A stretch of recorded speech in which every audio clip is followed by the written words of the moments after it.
O Sporting faz a aguardada dobradinha após um jogo de nervos e polémica no Estádio do Jamor, enquanto que o Benfica termina a época com mais uma derrota desastrosa.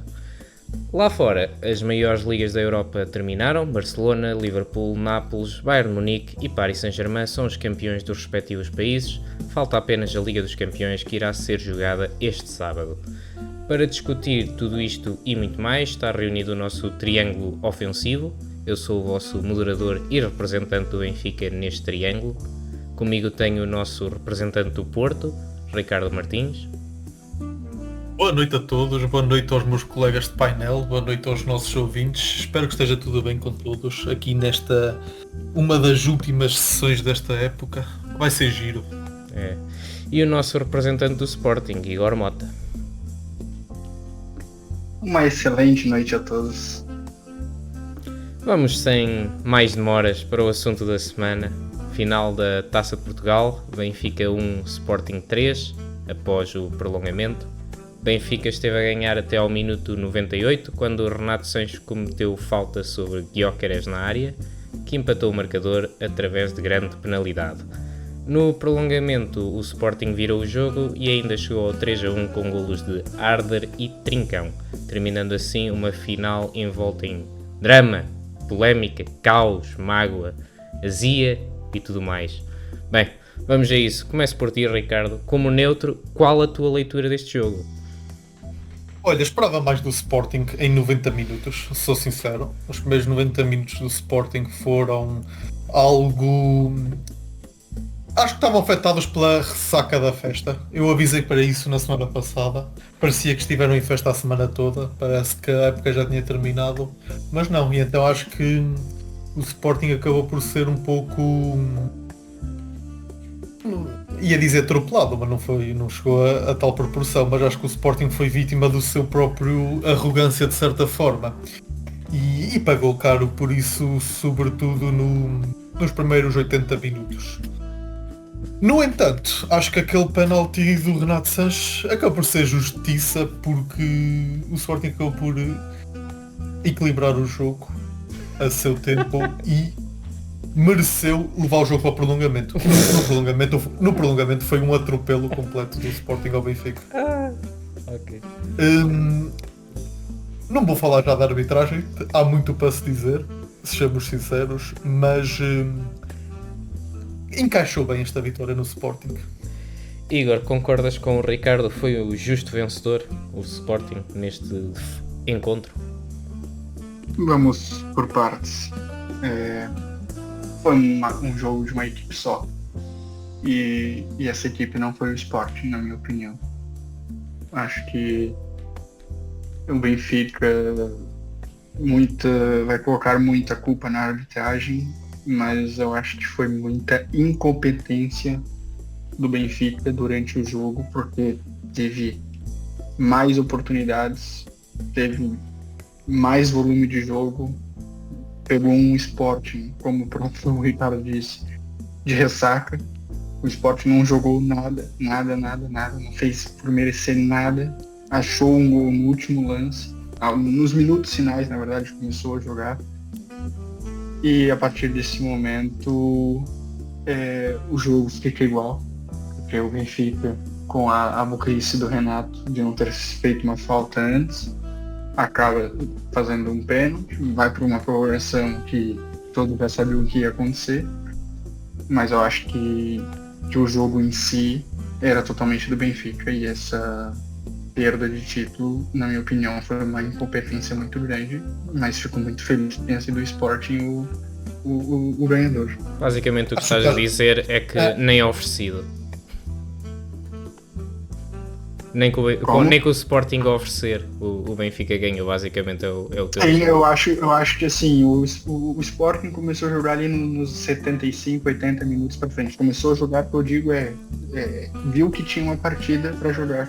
Que até então eles nem tinham entrado em campo. Eu acho que o Benfica teve muitas oportunidades para fazer 2, 3-0, se bobear até mais, e não teve essa competência de fazer isso. E a partir do momento que eles não fazem esse gol, e está 1-0 no placar e o juiz dá 10 minutos de acréscimo, tudo pode acontecer. O Sporting era lógico que ia pro abafa, e todo mundo sabia que se o Sporting acabava fazendo um gol, era o que ia acontecer na prorrogação, era aquilo mesmo que tinha para acontecer. Todos já imaginavam. E o Benfica na prorrogação fez o que o Sporting fez durante o jogo todo. Foi nada. Estavas a dizer, Ricardo? Eu acho que o Igor foi um bocado duro pela sua própria equipa, porque é verdade que o Benfica em 90 minutos foi superior, mas também não foi assim nada avassalador. Atenção, por exemplo... Não foi avassalador. Não digo que foi avassalador. Eu digo que foi... não é tirando o mérito do Benfica, mas a partida do Sporting foi muito abaixo. Como tu disse, foi muito, muito, muito abaixo. E o Sporting não fez nada para merecer um gol. Só que o Benfica também não fez nada para merecer fazer o 2-0. Na verdade, por merecimento eles fizeram, criaram chance. Só que o futebol não é merecimento. O Benfica não aproveitou as oportunidades e o Sporting eu acho que teve uma oportunidade. Talvez duas. E a única oportunidade que o Sporting teve, eles marcaram. Mas, por exemplo, a estatística foi bastante dividida em 90 minutos. Não acho que o Benfica tenha criado assim muita oportunidade de golo a mais que o Sporting. Aliás, até o Sporting... Oportunidade, claro, o Sporting não teve nenhuma. Vamos dizer assim. Não, o Benfica criou para mais de 5 oportunidades. Com certeza criou. Podes apontar para estatísticas, mas isto toda a gente viu o jogo, o Sporting fez para aí remates à baliza eram para as mãos do Samuel Soares, não é? Remates que a gente diga que fosse comprido. Está bem, mas sem ser o golo invalidado e o golo, o Benfica teve uma ocasião que é a bola no posto? Não, teve o remate do Barreiro, já lá vamos, porque eu acho que vocês parece-me que estão ansiosos por saber a minha análise benfiquista deste jogo, não estão? Estamos. Sim. Bom, na minha opinião, o Benfica até fez um jogo bastante bom. O Lage preparou bem a tática desta vez. A maioria dos jogadores também jogou bem. Mesmo os mais criticados também não jogaram mal por aí além. Eu sinto que a responsabilidade maior desta derrota amarga, mais uma, do Benfica, se divide em percentagem. Eu dava 20% para falta de competência da direção no planeamento da época e de alguns jogadores do Benfica neste jogo específico, especialmente no lance do penalti, e isto aqui é 20% de culpa do Benfica, e 80% temos que ser sinceros, o fator arbitragem, que a meu ver prejudicou de forma clara e inequívoca o Sport Lisboa e Benfica. Bem, para deixarmos o difícil para o... reclamando de arbitragem. Vamos deixar o mais duro para o fim. Eu vou começar pelos 20% aqui. A época foi mal planeada, todos nós sabemos disso, e depois a época é mal planeada, depois acabamos por ter de chamar o Renato Sanches do banco, que claramente não tem estofo para este nível, e culpo inteiramente o Rui Costa, porque falta um defesa direito, tem que se pôr lá o Arsenal, depois falta um médio, tem que se pôr o Renato, e é o que se viu. Depois houve também o que o Igor disse, nisso eu concordo com o Igor, que houve falta de instinto matador na finalização por parte dos jogadores do Benfica. Em vários momentos podiam ter matado o jogo e não mataram. O pior foi mesmo aquela do Leandro Barreiro que eu estava a falar, em que ele desiste de chutar com o pé bom e quase de forma vergonhosa remata muito fraquinho com o pé esquerdo quando podia ter passado para o pé direito e rematado com força, completamente isolado. Houve falta de instinto matador do Benfica nesse sentido. E depois, claramente, o último lance é desastroso. Há ali 4 jogadores ou 5 que podem fazer uma falta, não sei se tem amarelo ou não interessa, é o último minuto. Podem ali fazer uma falta e ninguém se mexe. E depois o Renato Sanches tem aquela paragem cerebral, sendo que o Otamendi já estava na cobertura e não havia necessidade alguma de penalti. 20% culpa do Benfica, pode-se apontar isto tudo. Indo aos 80% que eu estava a falar, vocês ainda não se pronunciaram muito, vamos falar de arbitragem. O que é que tu achaste da arbitragem deste jogo, Ricardo, verdadeiramente? Existe um vermelho para mostrar ao Mateus Reis. Existe. Certo. Mas agarraste a este vermelho como sendo um fator dissuasor de qualquer responsabilidade de culpa, como tenho visto por aí. Eu disse 20%. Não, eu não estou a falar de ti, eu estou a falar de Vamos fazer de conta que não foi patético o último lance do Benfica? Não, Nos 90 minutos? Claro que não. Eu acho que estava escrito nas estrelas que o Sporting ia empatar e ia ganhar a eliminatória, sinceramente. Quando vejo o Gyökeres lançado por aquele corredor, sozinho, sem ninguém na área, com Não, 3, havia 4, pessoas 5 na defesas área. do Benfica, com 3, 4, 5 jogadores do Benfica, e aborda-se o lance daquela forma precipitada. Quando o Renato Sanches lhe faz a falta, eu acho que ele até tinha adiantado a bola demais e o Otamendi ia cortar, mas enfim, isso nunca saberemos. Exatamente isso que estou a dizer. É isso que estou a dizer. Sim, para mim, Estás a entender, André? Não era o Mateus Reis não estar lá atrás que ia mudar este ia mudar completamente. O Sporting com menos um, não sei se ia chegar àquele gol. Tenho muitas dúvidas que chegasse àquele gol. E para além da expulsão, há aqui 3 lances grosseiros do VAR. Podemos discutir um a um. Eu só escolhi estes 3 porque para mim são os mais claros, porque houve muitos mais. O campo esteve inclinado a tarde toda. Se fores falar do segundo gol do Benfica, foi bem anulado. Já vamos lá. Houve um penalti claro sobre o Samuel Dal ainda na primeira parte. Um pisão. E estes pisões são sempre marcados como penalti. Não sei se vocês estão recordados do lance. Por aí já é um erro. Há uma semana atrás teve uma carga do Otamendi sobre o poste que não foi marcado, não entendo. Lá vamos nós. Mas Qual estamos é a o falar de critério qual para jogo? arbitragem? Estamos a falar de qual jogo? Estamos a falar da Taça de Portugal ou estamos a falar do campeonato? É campeonato? pênalti, a favor do Sporting não é. Não. O Benfica Uma coisa foi o jogo do assim. campeonato. Para um clube é uma coisa, para outro é outra. É engraçado ver um Benfica. Mas um pisão, uma carga é uma carga, um pisão é um pisão claro. Há um pisão é falta. Na área, penalti. Aqui não há dúvidas. Há ali um penalti por marcar. Há um penalti por marcar ou não há um penalti por marcar, Igor? Não. Ok. Segundo lance, claro e óbvio, do VAR. Eu tenho aqui apontado, eu escrevi aqui um diário sobre este jogo, ok? O segundo gol, na minha opinião, este é mais discutível, foi mal invalidado. Mas, mesmo achando que foi bem invalidado, o protocolo do VAR não foi seguido. Porque, ao mostrarem o lance ao árbitro de jogo, o corte do Carreiras foi apenas parcialmente mostrado ao VAR. Isto, eu não sei o que é que isto vos parece, mas tu vais 2 minutos atrás do golo para ir buscar um lance em que possa ter havido uma falta.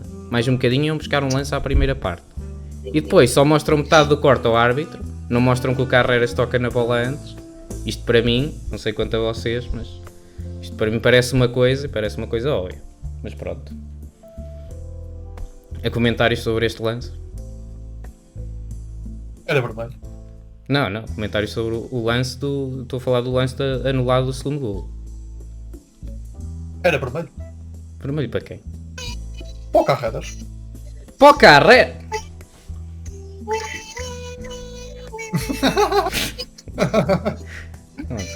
O Igor vai ser mutado. Vamos mutar o Igor neste programa, ok? André, não foi de pitões na canela? Pitões na canela? Não, foi de pitões na bola. E depois foi ter à canela. Podes dizer que se calhar é falta. É um lance de interpretação, já para falta. Quanto mais para vermelho.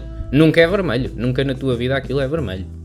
E ele nem sequer tinha um amarelo, para ser um duplo amarelo para dar vermelho. Acho que ele nem amarelo tinha nessa altura de jogo. Por isso não é vermelho. De maneira nenhuma. Diz-me tu que aquele raspão na bola invalida a falta? É essa a tua tese? Não, a minha tese é que... Vamos supor que era na área, aquela falta. Era falta? Era penalti? Algum dia aquilo era... Vamos supor que era na área do Sporting. E aquilo acontecia ao Pavlidis. Nunca era penalti. Eu sempre dizer que tocou primeiro na bola. Nunca. Não, mas depois...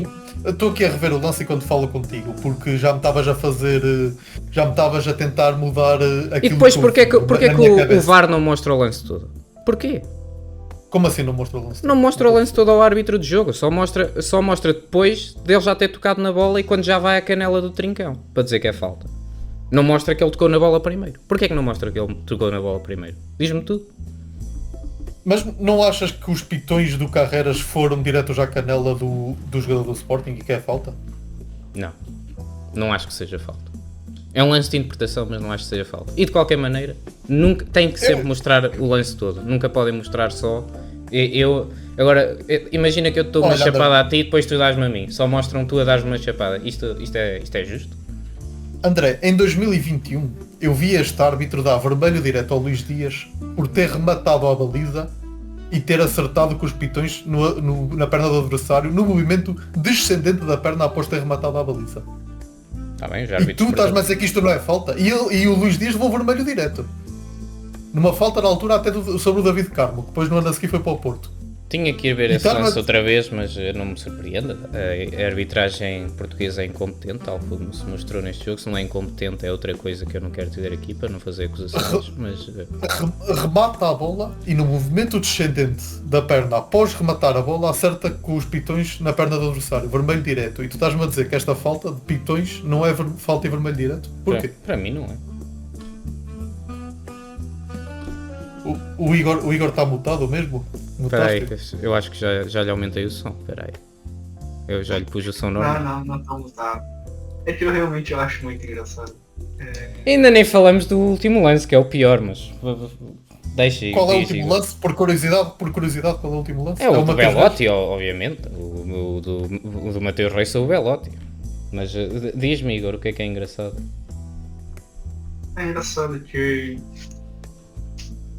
o Benfica tem a faca e o queijo na mão, ele consegue cortar a própria barriga e ainda quer pôr a culpa nos outros. Não, é uma arbitragem. Se esta arbitragem não fosse tendenciosa, o Benfica tinha ganho este jogo por 2-3-0. É que eu nem vou discutir isto convosco. André, tendenciosa. Mesmo com o Benfica cometendo erros. Você não pode falar que a arbitragem é tendenciosa, André. Quantas vezes o Benfica já foi favorecido? É o que eu falo, eu prefiro crer que a arbitragem é ruim do que a arbitragem... Eu também prefiro crer isso, mas estas arbitragens, isto tem sido ridículo a favor do Sporting. É penaltis inventados em todo o lado. Sempre que há um derby, há sempre lances duvidosos a favor do Sporting. Ano passado, o Di Maria tem um gol invalidado porque o Tengsted passou à frente do guarda-redes 3 segundos antes. Isto é normal. E vão-me dizer que não há pressão do Varandas? Isto já é a segunda taça de Portugal em que o Sporting nos rouba, cara. Enfim. Vamos falar do lance do Belotti. Estás assim que eu estou mal a perder, André. Estou. E por último, não se falta nada. o lance... Espera aí, eu tenho que ler o meu diário. O lance do Carreiras, eu concordo com o Ricardo. Ok. Bem, vamos as vossas opiniões, vamos acalmar e vamos tirar as vossas opiniões deste último lance. O pior erro de todos do VAR, na minha opinião, e acho que aqui vocês vão ter que concordar, e este aqui é o motivo pelo qual o Tiago Martins, que era o VAR deste jogo, não tem condições para se sentar novamente na cadeira de VAR, nunca mais. Tudo aponta que vai ser afastado por processo disciplinar até, que é o lance da agressão do Mateus Reis ao Belotti, claramente intencional para mim. Ele pisa a cabeça do Belotti, claramente uma agressão nojenta e porca, que devia dar pelo menos 10 jogos de suspensão, e o VAR pura e simplesmente ignorou. Toda a gente viu a repetição na TV em tempo real, não há desculpa para o VAR ignorar, a não ser uma tendência para beneficiar o Sporting. Este é mesmo um erro ridículo, mais ridículo que isto não é possível ser. Tu já disseste que concordas com isto, Ricardo. Não sei se tu o que é que achaste, Igor, deste lance? Eu concordo que 10 jogos ainda seria pouco de suspensão. Isso eu concordo totalmente. Foi uma agressão, foi totalmente desleal. Sim. E realmente é estranho o VAR que tá lá sentado com a bundinha lá numa cadeira, que não tem pressão nenhuma de torcida, não tem pressão nenhuma de jogador, só tem que ver a porra do vídeo e nem isso eles conseguem fazer. Isso realmente é estranho. E não vamos, não vais entrar naquela coisa sportinguista de dizer que ele não tinha intenção de pisar a cabeça do Belotti ali. Vamos ser sinceros. Assim, entrar em questão de intenção ou não, eu acho que mesmo sem intenção, sim, aquilo dali era evitável. Mesmo sem intenção era vermelho. Não era uma suspensão de 10 jogos, sim, mas era vermelho. Mas aquilo é claramente com intenção. Sem intenção. Exatamente isso. Eu acho que mesmo sem intenção, teria que ter uma punição, porque foi um lance muito pesado. E o vermelho ali era claro, isso não tem dúvida nenhuma. Teve gente falando que tinha um jogador por cima do outro, ele não conseguia ver. Independente se foi com intenção ou não. É cartão vermelho, rua. Ponto. E é o que eu volto a dizer. E tinha intenção claramente. Não tem culpa. O árbitro de campo não tem culpa, porque quem tem culpa ali, além de tudo, é o bandeirinha, que estava na frente dele. Ele tinha que ter visto esse lance. E ele poderia ali na hora falar que o árbitro dar o vermelho. E para além do bandeirinha, tem o árbitro de vídeo, que volto a dizer, tá sentado, não tem pressão nenhuma de torcida, não tem pressão nenhuma de jogador, não tem nada, só tem que ver o vídeo e repassar pro árbitro. E nem isso ele teve competência. E depois ainda foi celebrar para a festa, por isso tinha toda a intenção, ainda foi dizer na festa, aqui nós pisamos a cabeça e não sei o quê. Pronto, aquelas coisas muito, muito bonitas de se fazer. Bem. Eu lembro-me de há 2 ou 3 anos o Pepe no Porto Sporting ter dado o murro na cara do Mateus Reis e na altura os benfiquistas estavam a dizer e tal. Aposto que agora que nunca ele tivesse dado com mais força. Olha, eu vou só dizer uma coisa. Eu queria pedir aqui eu ia deixar este comentário para o final, mas eu tinha aqui apontado, ainda bem que falaste nesse tópico, Ricardo.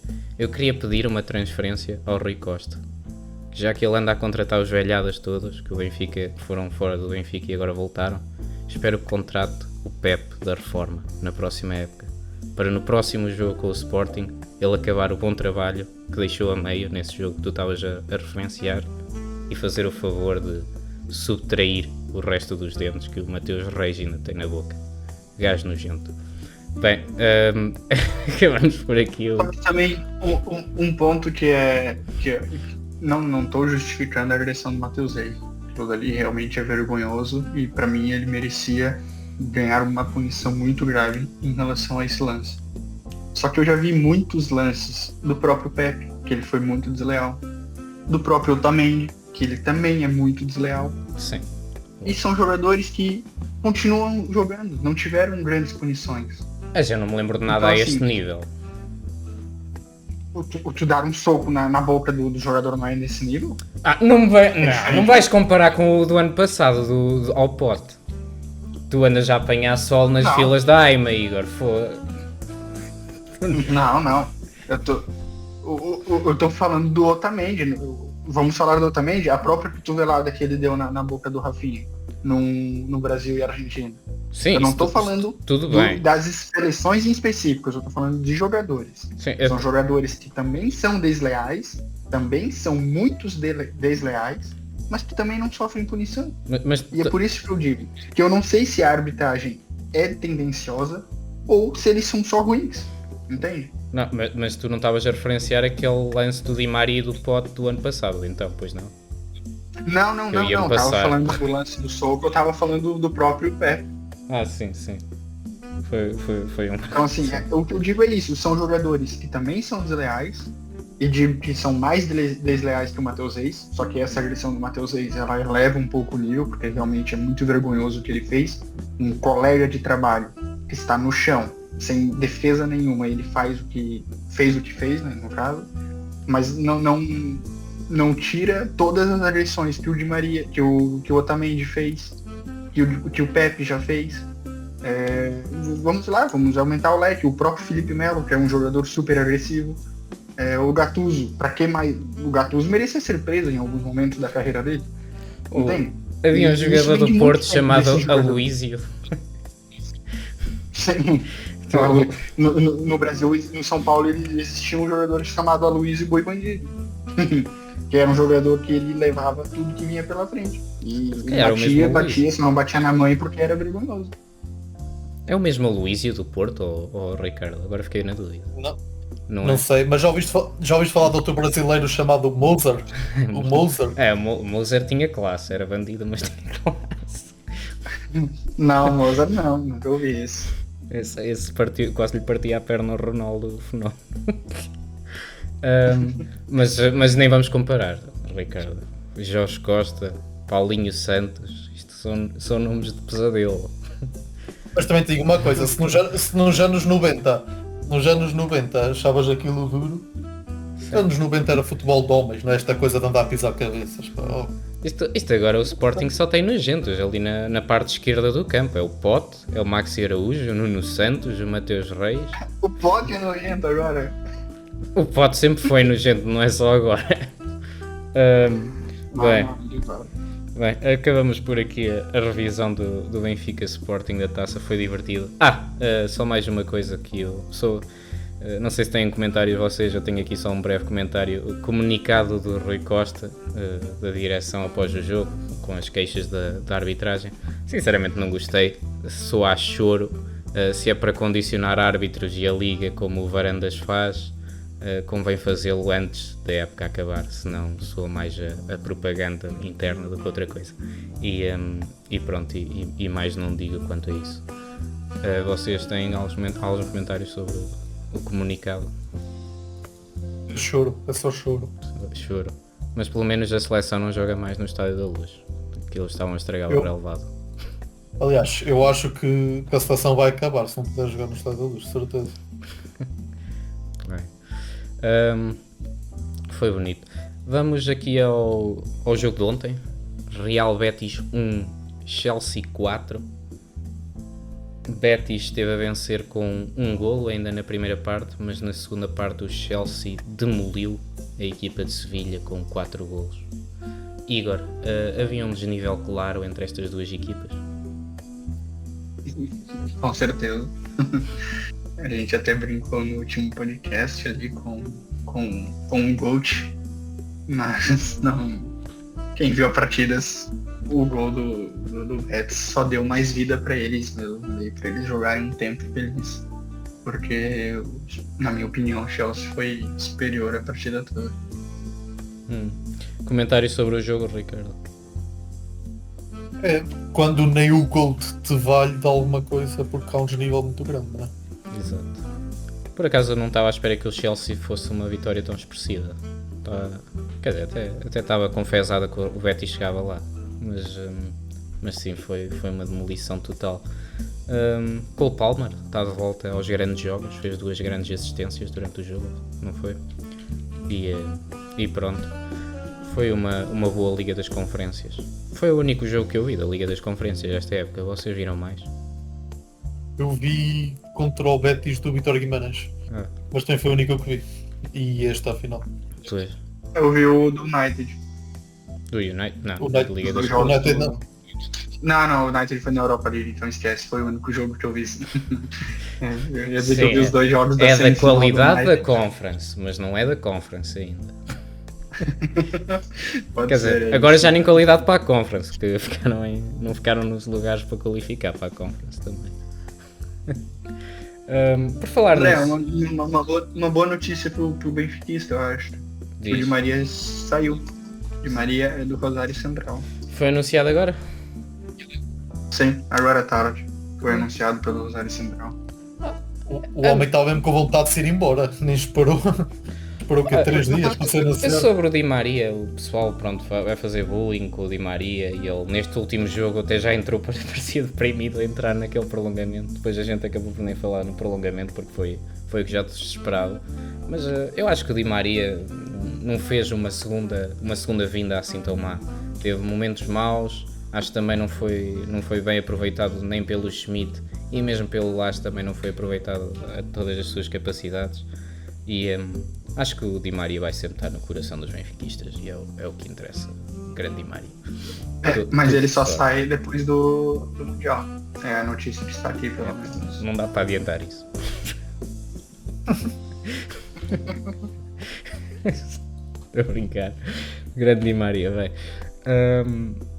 Já agora, Diz. vocês têm palpites em que clube o Cristiano Ronaldo vai jogar agora? Eu espero que seja no Sporting. Eu acho que era adequado ele voltar. Bom, o Nasser, não é?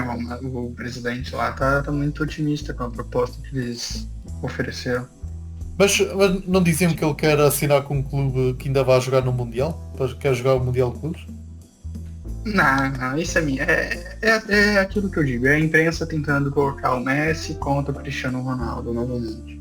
Eu acho que o Cristiano tá muito bem servido lá na Arábia. Eu acho que de verdade não vejo muitos outros lugares que tem. O quê? Mas o contrato dele não acabou agora?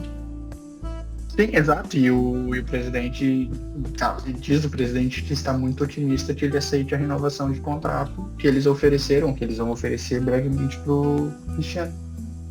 Opa, mas repara, também te sou sincero. O que é que ele ganhou em 2 anos, títulos? 3 anos no Al Nassr? Quem ganhou títulos? Eu não Ele sei. nem Há sequer o títulos campeonato na árabe ganhou. Arábia? Eu acho que nem o campeonato da Arábia ganhou. Não, tenho a nem certeza. títulos, eu acho que ele não ganhou, mas ele tá ganhando muito dinheiro, né? Continua a ganhar muito dinheiro. Sim, mas repara, vai jogar para um clube árabe e não ganha nenhum título em 3 anos. Isto é um bocado constrangedor. Sou sincero. Que ele não foi pro melhor clube. Exato, ele foi para o Sporting do da Arábia. É verdade. Por acaso, o Inter Miami está no grupo do Palmeiras e do Porto, ou não? Está. Vai ser giro. Queres o Cristiano Ronaldo no Porto para jogar o Cristiano Ronaldo contra Messi? É, ia dar receita para o Porto, com certeza. Olha, o André Vilas Boas era um grande negócio que fazia, já imaginaste? Ele amanhã chega. Tenho aqui para anunciar a nova contratação do Futebol Clube do Porto. Vem aí para a Invicta, um astro mundial. Tu gostavas de... Mas e era um bom suplente para o Samu. Tu gostavas de o ver no Palmeiras, Igor? Não, é muito dinheiro pra...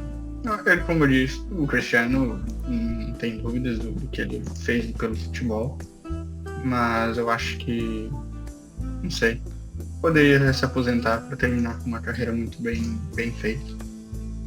Ah, bom. Bem, se calhar é tempo de fazermos, agora que acabou a época, já só falta mesmo a Liga dos Campeões, é tempo se calhar de fazermos um rescaldozinho de toda da época das ligas da Europa. Começamos se calhar pela Liga Inglesa. Bem, se calhar fazemos assim, dizemos melhor treinador, melhor jogador e alguns comentários sobre a liga que tínhamos. Começa aí, Ricardo, melhor jogador e melhor treinador da Premier League. Treinador Nuno Espírito Santo, assim de cabeça.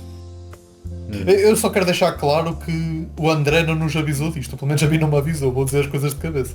Claro, é para Eu te não apanhar, preparei nada. é para as tuas opiniões serem genuínas. Senão eu dizia tantos, estavas aí a pensar, se eu disser no Espírito Santo vão-me julgar. Agora já sei, Não. Santo, tu achas? Melhor treinador Nuno Espírito Santo, melhor jogador... Salah. Sala, só há uma opção, não é? Sim. Sim. Quem é que vocês já... Tu, Igor, já agora? Melhor treinador e melhor jogador. E comentários, se tiveres. O melhor jogador é o Salah também, acho que não tem comparação com qualquer outro. E melhor treinador, eu acho que assim, pela equipe que tinha e ainda terminar com o título, o treinador do Chelsea, sem dúvida nenhuma, o Marescainos, eu acho que pegou uma equipe muito ruim, só apenas com um jogador, que é o Palmer, e ainda, como eu disse, terminou a época com um título, e ainda colocou o Chelsea na próxima Champions League, uma equipe que ninguém esperava nada. Então, eu acho que ele fez um bom trabalho. Ok. Enzo Maresca e Salah, Nuno Espírito Santo e Salah. Eu ia com... Eu acho que o Arne Slot foi o melhor treinador. Não só por ter ganho, mas acho que ninguém estava à espera que ele, depois do Klopp, viesse um treinador que conseguisse ganhar a Liga. Por isso vou com o Arne Slot e melhor jogador também Salah, acho que essa é óbvio. E é engraçado que o Liverpool ganhou a Liga com 84 pontos. E se tu for ver os últimos 3 campeonatos, eu acho que 84 pontos, eles ainda estariam uns 10 pontos atrás do Manchester City. Sim, foi a queda do City. Já agora vocês acham que na próxima época o City vai voltar em força ou se calhar já é um fim de ciclo do Guardiola? Não, vai voltar. Eu acho que já...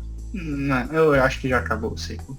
Não, tu se reparares os últimos jogos do City já estava a voltar a ser o rolo compressor. Tudo bem que teve aquele desastre na final da taça, mas tirando o final de taça, que teve desde o início de março sem perder um jogo. Percebes? Já voltou àquele rolo compressor. O problema do City foi aquela altura do jogo com o Sporting em que não eram capazes de ganhar ninguém. Depois isso no final do campeonato pensa muito nos pontos perdidos. Mas eu acho que foi uma fase má que pesou muito no final e vai voltar, acho que sim. Ok. Passamos para a Liga Espanhola então. Mesma coisa, se calhar, melhor treinador, melhor jogador e comentários, Igor. Eu tava contado. O melhor jogador, também não tem dúvidas, é o Lamine Yamal, sem dúvidas alguma. Faço aqui algumas menções para o Rafinha, que também teve uma boa temporada, mas creio que a boa temporada do Rafinha, tanto pro Rafinha quanto pro Lamine Yamal, tem muito de um ter ajudado o outro. Eu acho que os dois realmente não sei, eu acho que houve uma química muito grande dos dois. E isso para a próxima temporada, quem deve estar muito feliz é justamente a pessoa que eu acho que foi o melhor técnico, que é o Flick. O Hansi Flick e melhor jogador Lamine Yamal. Tu, Ricardo, quem é que dirias? Mesma coisa, o Hansi Flick conseguiu resgatar este Barcelona das covas e o Yamal, que com a idade que tem faz coisas incríveis e mal podemos esperar pelos próximos anos, porque tem tudo para vir a ser o melhor do mundo. Sim. Eu para treinador gostei do treinador do Betis, que acho que só entrou a meio da época, não foi? O Pellegrini, e fez um bom trabalho, conseguiu levar o Betis à final da Conference e penso que aos lugares de Europa League ou Champions, acho que foi Europa League. Mas, Europa League. Mas sim, acho que entrou bem e fez um bom trabalho. Para o ano, sim, diz. Tira-lhe o GOAT ao Betis para escrever o Pellegrini, que é que faz? Factos. Para o ano, achas que o Real Madrid se vai reerguer, Igor? E competir pelo título? Eu como torcedor não espero outra coisa, né? Mas assim, o Xabi Alonso chegando agora, não sei, treinador jovem, tem uma equipe muito estrelada, não sei, espero que dê certo, não que seja ruim, mas eu acho que é complicado às vezes tu gerir um grupo em que o ego fala muito alto. Então eu acho que se ele conseguir gerir bem esse grupo, e sem dúvida nenhuma o Real Madrid melhorar essa defesa, que é uma várzea, eu acho que o Real Madrid tem pro próximo ano grandes esperanças. O lateral esquerdo parece que já tem um, não é? Sim, o lateral esquerdo, todos já sabem, o direito também, que é o Arnold.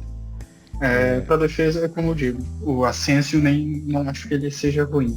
Acho que ele é jovem e tem muito a dar ainda. Eu acho que é mais mesmo para substituir o Rudiger. Não que o Rudiger seja ruim, mas ele já vem de umas 2 temporadas mal. A melhor temporada anterior, que o Real Madrid foi campeão, por ter sido campeão, a gente maquia ali alguns erros. Então, eu acho que o Rudiger já chegou num momento em que já tem que começar a encontrar um substituto para ele. E também um 10, contratar uma pessoa que faça o que mais ninguém no Real Madrid consegue fazer depois da saída do Toni Kroos. Entendido. Aqui Liga Alemã e Liga Italiana, se calhar vamos só rapidinho. Liga Alemã, acho que o Bayern vai ganhar mais 10 anos seguidos, que é o feeling que eu tenho. Ou seja, é igual. Ricardo. Não há hipótese. Ao que tudo indica, não há hipótese, não é?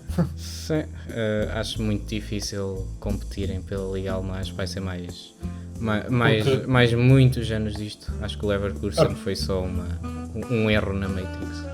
Diz. Porque repara, mesmo com um treinador fraquíssimo do Bayern, que é este Company, e mesmo assim ganharam com quantos pontos de vantagem? 10, 15, 20? Menos, mas sim, não foi nada disputado. Porque foi 13 pontos de vantagem? Por aí. 13. Sim. Mesmo com um treinador fraquíssimo, sei lá, eu acho que estão a jogar no modo fácil. É por isso que nessa liga eu nem colocaria o Company como melhor treinador. Eu colocaria o Dino, que é do Frankfurt. Frankfurt não é uma equipe que tem grandes investimentos, não é? Sim. E Então, ela conseguiu fazer uma boa temporada. Mas não meterias o Xabi Alonso? Não, esta época empatou como o cara. Olha, ficou em segundo também. Sim, ficou em segundo, mas eu acho que assim, ele já tinha a equipe na mão do ano anterior. E ele não conseguiu produzir o mesmo. Entende? Eu acho que o futebol decaiu muito do Leverkusen. Mas também te Essa é a digo, minha opinião, pelo menos. se produzisse o mesmo que no ano passado, 2 anos seguidos, Uma equipa estás sem- a pôr a pasquia lá em cima, bem lá em cima. Uma equipa sem Grimaldo no seu auge não ganhar, só o Jesus é que consegue isso. O resto tem toda a gente a obrigação de ganhar campeonatos com o Grimaldo. Liga Italiana. Esta até foi interessante. O Inter esteve na frente e depois deixou-se comer, não foi? O Napoli do António Conte surpreendeu-vos a vocês? A mim surpreendeu um bocadinho.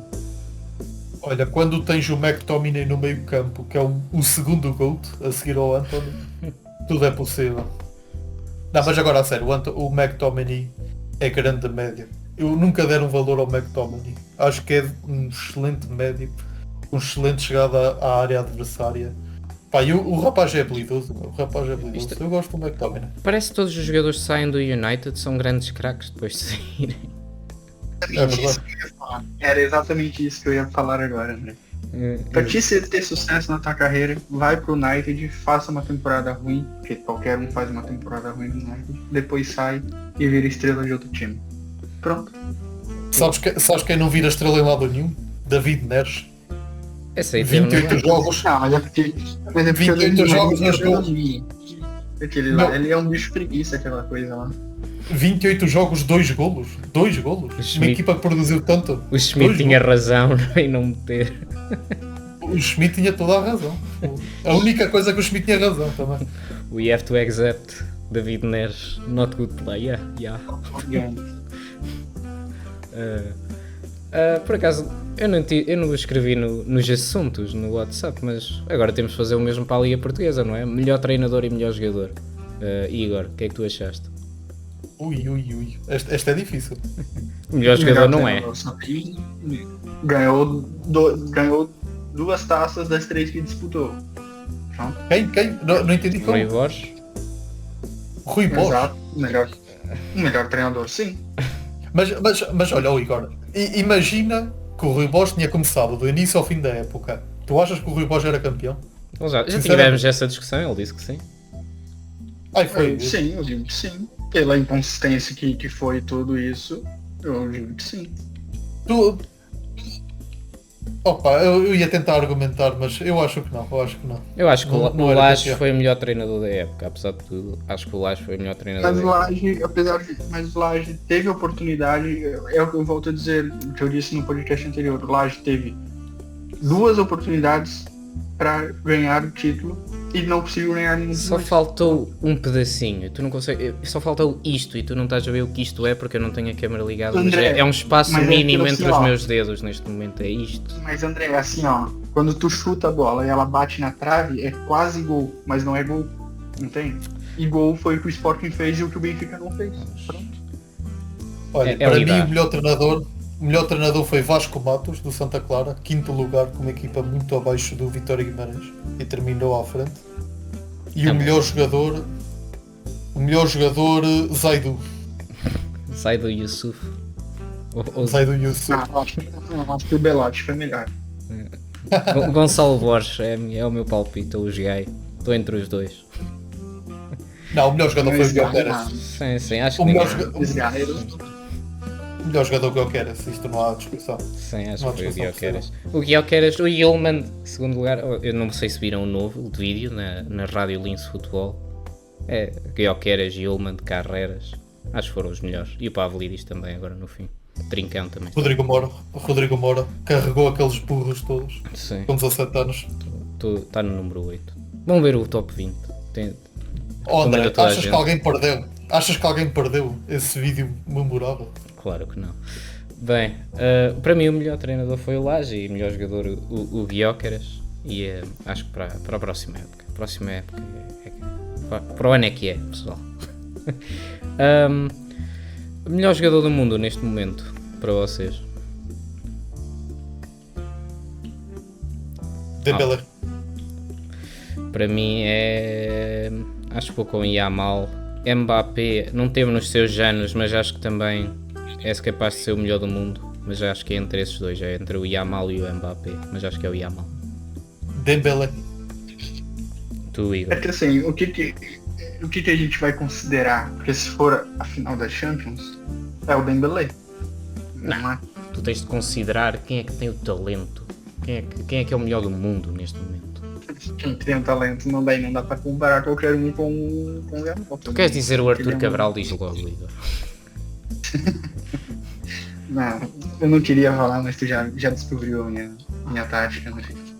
Não, mas eu acho que o Lamine Yamal ele tá uma prateleira já acima de qualquer outro jogador hoje. E o que mais deixa assustado, eu acho, que é porque ele só tem 17 anos, realmente. Isso é. Eu acho que vai ser uma hegemonia muito grande.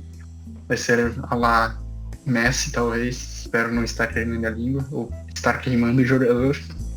Mas o Lamine Yamal realmente é muito assustador. Eu acho que ele merecia, mas se for ver por temporada, eu até começo a concordar com o André. Que o Dembélé fez O depois Ricardo, de um PSG totalmente. Isso, com o Ricardo, desculpa. E o que o Dembélé está fazendo até com essa equipe, não que seja ruim, mas várias perdas, ninguém acreditando, e ele chamou a responsabilidade. Continuo a não ver o que é que vocês veem no Dembélé, mas ok. O André só vê qualidade no João Félix. É o melhor do mundo para o André. O João Félix. Dás-me logo a oportunidade de introduzir o próximo tópico, Ricardo. Convocatórias para a seleção. Ora bem, posso ler a convocatória aqui para os jogos das ligas da Liga das Nações, que vão ser para a semana. Lê. Guarda-redes: Diogo Costa, José Sá, Rui Silva. Defesas: Diogo Dalot, Nelson Semedo, Nuno Mendes, Nuno Tavares, Gonçalo Inácio, Rubén Dias, António Silva, Renato Veiga. Médios: João Palhinha, Rubén Neves, João Neves, Vitinha, Bruno Fernandes, Bernardo Silva.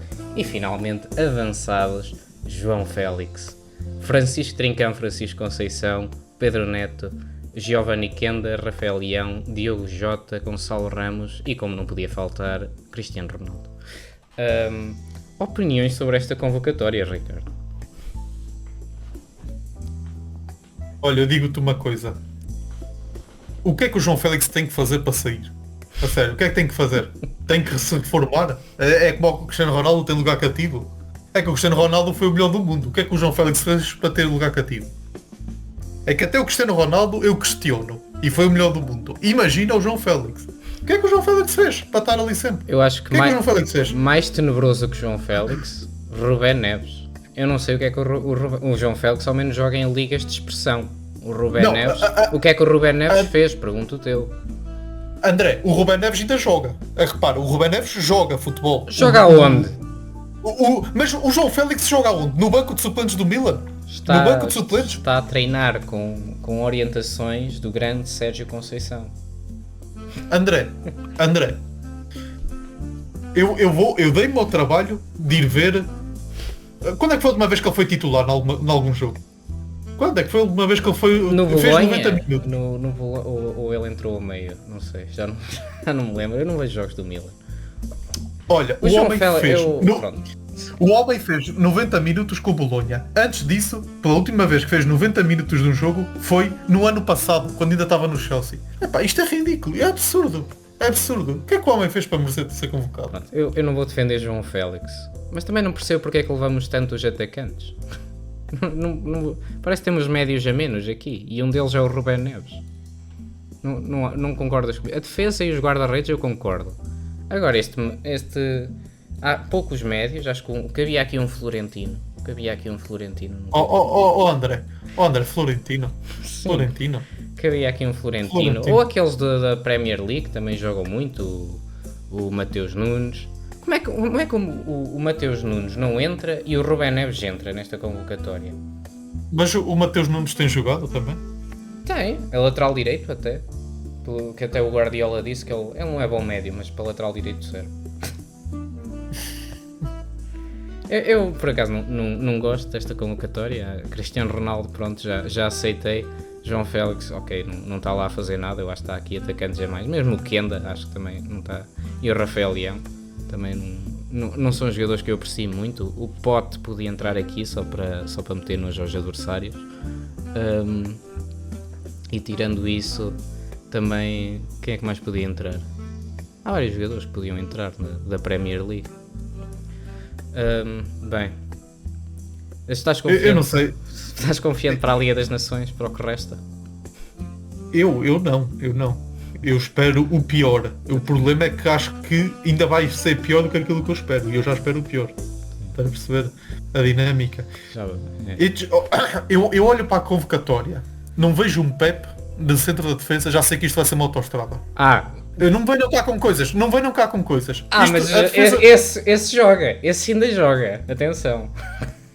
Não, eu não estou a dizer que devia ser convocado o Pep. Eu estou a dizer, como ele se reformou, já sei que a partir de agora é tudo uma autoestrada nesta defesa. Eu não estou a dizer que vimos ir buscar o Pep à reforma. Eu estou a dizer, o Pep reformou-se. A partir de agora não temos ali um patrão na defesa. Ou seja, é uma autoestrada aquela defesa. Eu espero estar errado. Tens o António Silva. Calma, temos o Renato Veiga e o António Silva. O António Silva a ser comido pelos turcos, ou pelos arménios, ou o que era lá no europeu. E o Renato Veiga, quem é o Renato Veiga? Era a Geórgia. Era a Geórgia, ainda pior. Os turcos ainda sabiam jogar. A Geórgia. O que vocês acham que vão ser o 11 titular?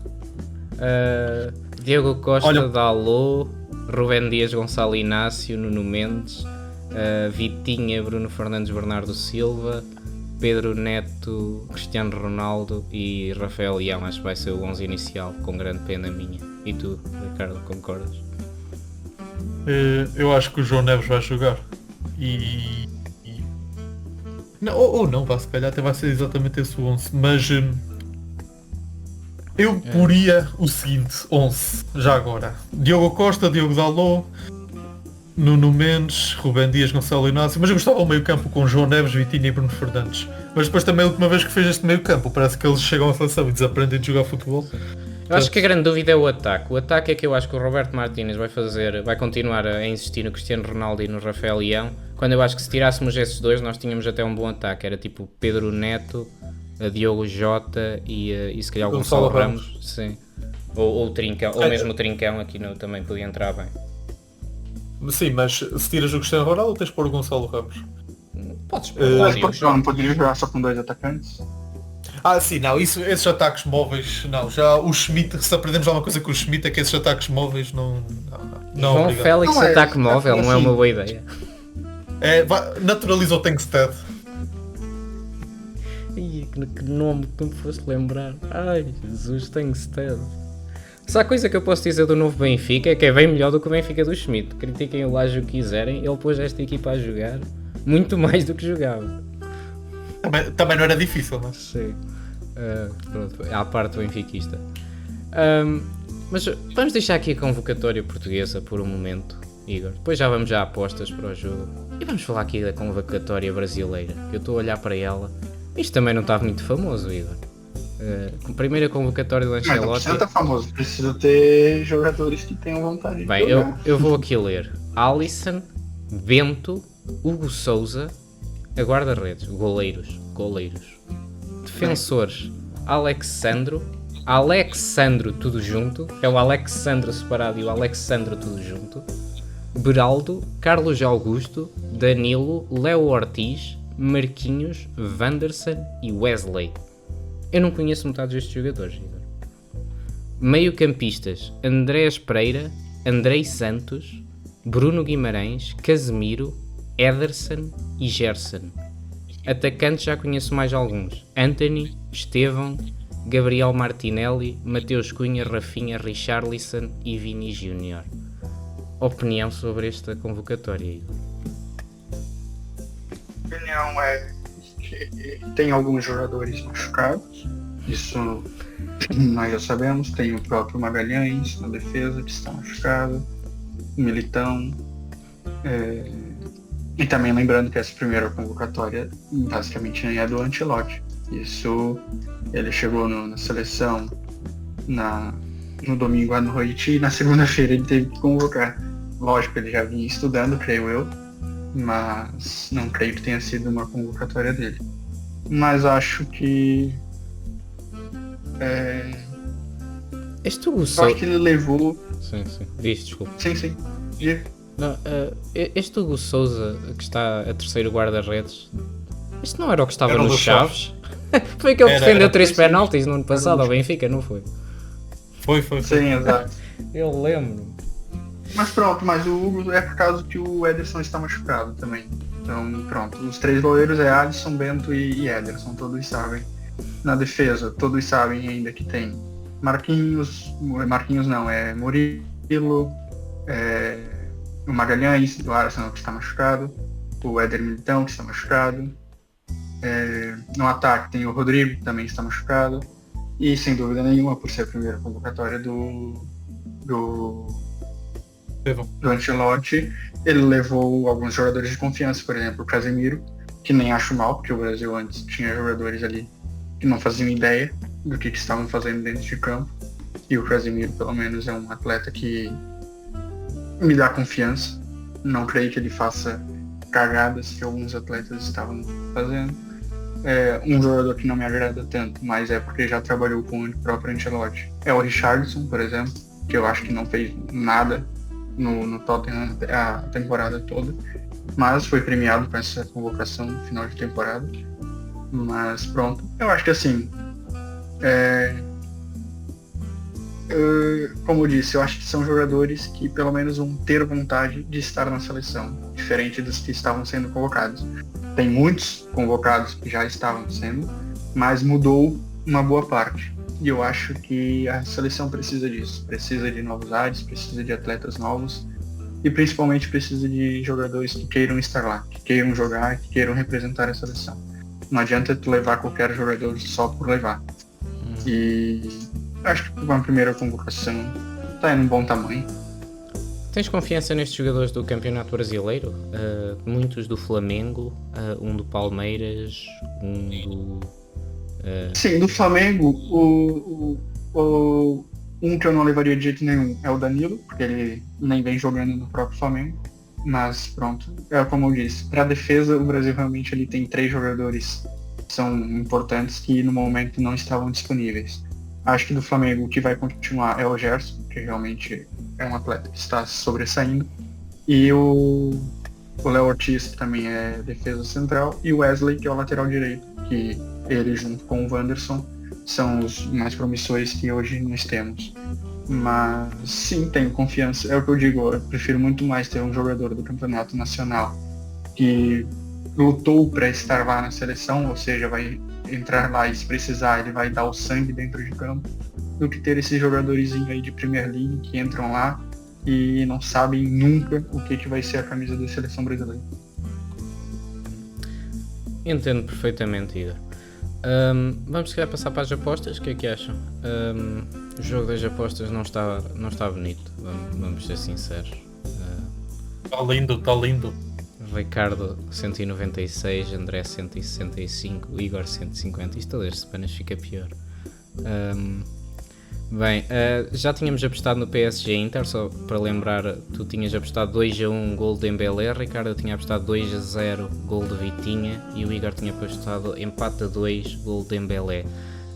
Se calhar este vai ser o último jogo em que as apostas contam para esta pontuação. O Ricardo já é o vencedor certo, então já é campeão antes da última jornada. O que é que tínhamos apostado? O que é que tínhamos apostado que levava ao vencedor? Já não me lembro. Honra e glória. Igor, Parabéns. Vocês... Uma camisola assinada do Arthur Cabral. Sim. Eu arranjo-te antes dele ir embora. Pronto. E depois vamos já começar uma nova ronda de apostas com estes 2 jogos que temos aqui para esta semana. Alemanha-Portugal e Espanha-França. Vamos começar por Alemanha-Portugal, Ricardo. 2-0 para a Alemanha, marca Musiala. 2-0 para a Alemanha, marca Musiala. Eu fiquei em segundo, por isso digo a seguir, e vou dizer 3-0 para a Alemanha com um golo de Füllkrug. Como tu notas, Igor, nós estamos bastante confiantes na seleção portuguesa. Mas eu conheço bem a seleção alemã também, André. Sim, isso conheces. Pior que ao Brasil não vamos fazer certeza. Não fales, João. Diz-nos, Igor. Dito isso, eu acho que Portugal ainda faz um gol. Então é 7-1. 3-1 para a Alemanha. 3-1, golo de...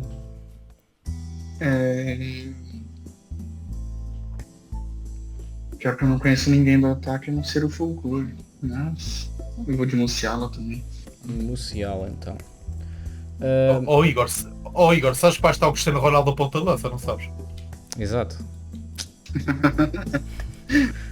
Ou seja, devia Não, ter mas vai ser um gol do Cristiano e Portugal vai sair à frente ainda, vocês vão ver. E depois sofrer. E depois 4. perdemos 5-1. Bem, Espanha-França, que é outra semifinal da Liga das Nações. Estou a adorar esta Liga das Nações, eu. Calma que eu tô vendo aqui, não sei se eu tô vendo mal, mas o Musiala não foi nem convocado. Foi convocado? Já a aposta está feita, meus amigos. Eu Não, tivessem não, ido ver a convocatória. Mudo. Eu sabia. Mudo, Leroy Sané. Eu Esse a é o tentar melhor. não dizer nada, eu sabia. Eu fui ver agora. O Musiala não foi convocado, exatamente. Vá, podem mudar. Então, Muda tu primeiro, Está Ricardo. lesionado. Podem mudar para o que quiserem, só não podem mudar para Fulcrum, porque senão é... Tem, pelo que eu vi aqui, são os 3 titulares. Rudiger, Kai Havertz e Jamal Musiala, que são baixos da Alemanha para essa convocação. Será que Portugal ganha? Não. Não. Olha, não tem o ganhamos. Musiala é muito diferenciado. Nós temos o Cristiano Ronaldo a ponta de lança. Não, esquece. Portugal não ganha. Tem que se confiar, André. Confia, André. Nós quase levávamos para aí uns 4 da Dinamarca. Se não fosse o Diogo Costa. É bem visto aqui pelo André. É muito bem observado. Dizem lá os vossos marcadores. Que já estamos Eu no vou nosso ter- podcast. Eu vou meter ADM. ADM. Ok. E tu, Igor? Eu nem sabia que ele Sané, era... Leroy Sané. Sané. Ok. Espanha-França, na outra semifinal da Liga das Nações. 2-1 para a Espanha, marca Yamal. 2-1 para a Espanha, marca Yamal. Ok. Deixem-me ver o que eu tenho aqui. Acreditas que tinha 2-1 para a Espanha, marca Yamal. Tinhas nada. Tenho aqui. Depois tiro foto. Bem, vou pôr 3-1 para a Espanha, marca Nick Williams. Isto é a 2 mãos, não é? Não. É Não. uma só. É uma só? Ih, pior ainda. Igor. O André desanimou tanto agora. Ainda achei que... Diz. 3-2 para a Espanha, Lamine Yamal. 2-2 para a Espanha, Lamine Yamal. Muito bem. Acabam assim as nossas apostas e termina mais um episódio do Triângulo Ofensivo. Não se esqueçam de deixar gosto e subscrever o canal do YouTube da Rádio Lince Futebol para acompanhar os nossos podcasts e vídeos todas as semanas. Como sempre, gratos por ouvirem até ao fim e com notas finais de Ricardo e Igor, alguma? Obrigado a todos por terem assistido. Espero que apreciem aqui os nossos comentários. Até não apreciam. Igor. Só agradecer também e espero que tenham gostado de mais um episódio. E com isso dito, até à próxima, pessoal.